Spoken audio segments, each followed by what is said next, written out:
Сәлем достар, сіздермен Еркетай арнасы. Арнамызға лүпіл басып, тіркеліп қоңыраушаны баса кетіңіздер. Қазақ арнасының дамуына қолдау көрсетіңіздер. Ертеде бір шаһарда мейірімді дана қарт өмір сүріпті. Күндердің күнінде саудагерлер сауда сату үшін шаһарға темекі алып келіпті. Шаһар тұрғындары бұрын көрмеген тауарды қызық көріп, саудагерлерді қаумалап қоршай алады. Саудагерлер: керемет жапырақ, құдіретті жапырақ, барлық ауруға ем болады. Алғандар манда, алмағандар манда. Келіңдер, дәмін татып көріңдер, деп жар салады.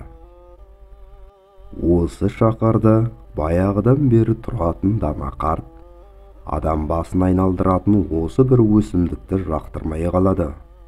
Ол жиналып қалған қауымға: алыңдар, бұл құдіреттің басқа да пайдалары бар. Темекі шеккен адамның үйіне ұры түспейді, ит қаппайды, және де ол ешқашан қартаймайды, депті. Саудагерлер қуанып кетіп: айтқаныңыздың бәрі рас, бірақ сіз құдіретті жапырақтың мұндай қасиеттері бар екенін қайдан біліп қойдыңыз, деп таңғалады. Темекі шегетін адамның үйіне ұры түспейді, өйткені ұрылар түнде тыныш болғанды қалайды. Ал темекі шегетін адам түнімен күркілдеп, жөтеліп ұйықтамайды.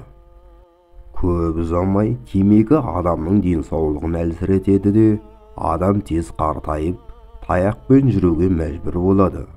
Таяқпен жүрген адамға қай ит жоласын? Ол адам ешқашан қартаймайды, себебі жасына жетпей көз жұмады.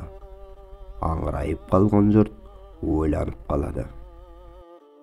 Видеомызды өткізіп алмау үшін арнаға тіркелуді ұмытпаңыздар достар. Қош сау болыңыздар.